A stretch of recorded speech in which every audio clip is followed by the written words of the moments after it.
25 taon akong nawala at nang matagpuan nila ako, ganito na ang itsura ko.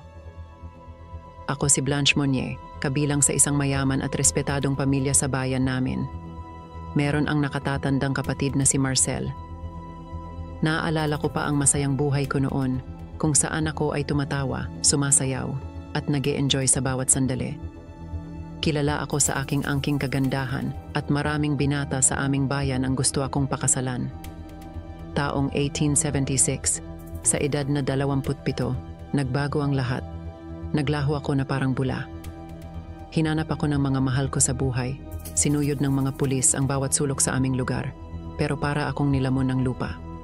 Lumipas ang mga taon, tumigil na ang mga pulis at ang aking pamilya sa paghahanap sa akin na parang nakalimutan na ako ng mundo.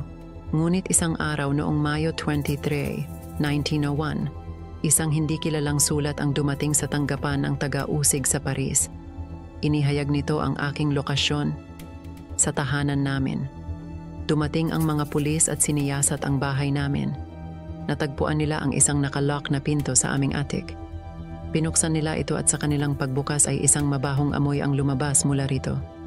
Natuklasan nila ang isang madilim na silid, madumi at puro sulat ang dingding.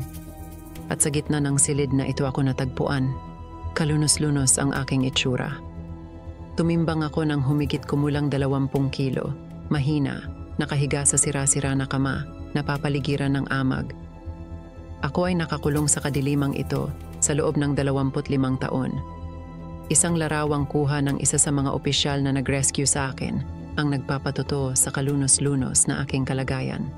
At ang pinaka-nakakatakot sa lahat, ang taong gumawa nito sa akin ay may part 2. Follow nyo lang ako para updated ka sa part 2.